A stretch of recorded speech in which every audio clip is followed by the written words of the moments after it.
Welcome to day 15 of the Search for Freedom.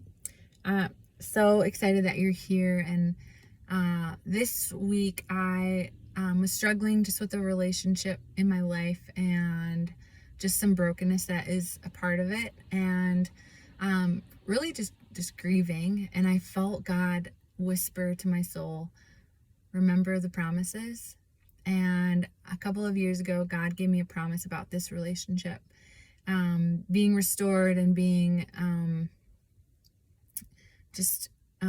being healed. And so I felt like he was just reminding me to hold firm, even though it looks like that could never happen. He just said, remember the promises. And so I was reading in Romans 4 this week, and in Romans 4:18 it says, against all hope Abraham in hope believed and became the father of many nations, just as it had been said to him, so shall your offspring be. Without weakening in his faith, he faced the fact that his body was as good as dead, since he was about 100 years old, and that Sarah's womb was also dead. Yet he did not waver through unbelief regarding the promise of God, but was strengthened in his faith and gave glory to God, being fully persuaded that God had power to do what he had promised. This is why it was credited to him as righteousness.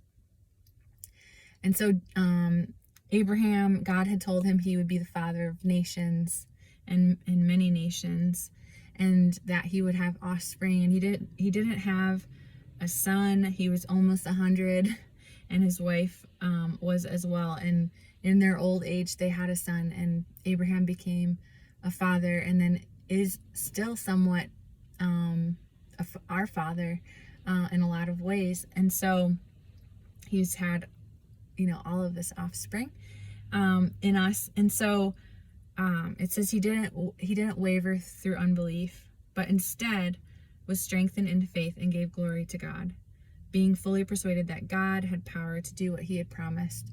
And I think when we have hopes and desires and promises, even if God has spoken things over our lives that don't look like they're happening now or going to happen, we can be strengthened in remembering that it's God that has power to do what he has promised. And so in some ways we are invited to surrender and trust that God has the power to make it happen in a way that he'll make it happen. And so I was just, reminded of that this week as my heart is longing for just restoration, to hold on, even whatever the circumstances look like, to hold on. And so if there's something in your life or a relationship in your life that is kind of off the rails, my prayer for you today is that God would show you what is coming, that he would give you a promise.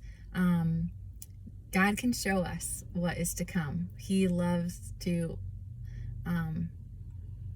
share things with his kids. And so I just pray he'd give you a picture of what restoration looks like, or what full healing looks like for you, or in relationships. And I pray that you would cling on to that, trusting that God has the power to make it happen, and that he'll guide you every step of the way. And so that's my encouragement to you today. I just speak strength into you, into your soul, into your mind.